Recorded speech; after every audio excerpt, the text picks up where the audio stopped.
You may recall last fall I was the Premier of British Columbia. Former Premier John Horgan says he's back to regular life after a long political career.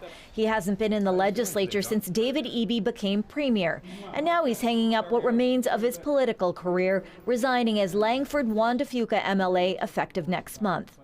The final day, St. Patrick's Day, seems good, but it might be the end of March. I haven't really settled on that, but I will be leaving my seat before the end of the fiscal year, if I could put it that way, and I look forward to whatever the world has in store for me from here.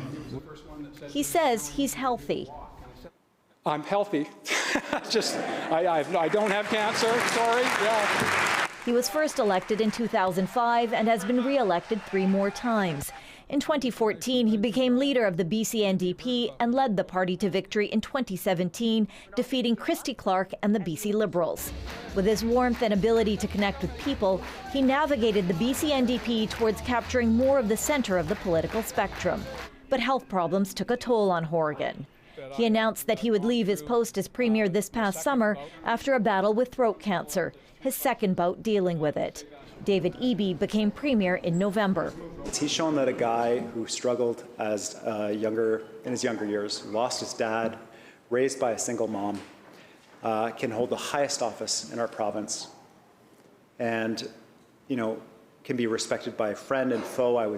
Political rivals expressed their admiration, although BC Liberal leader Kevin Falcon was not at the legislature. It never went unnoticed the care that John would show all people in this building. And so when he talks about being a part of this place, he lived it. Political watchers say it signals a shift in the government's direction.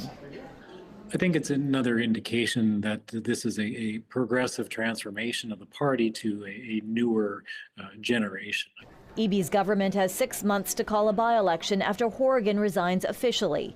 But there's still lingering speculation that a snap spring election could be called instead of a scheduled election in the fall.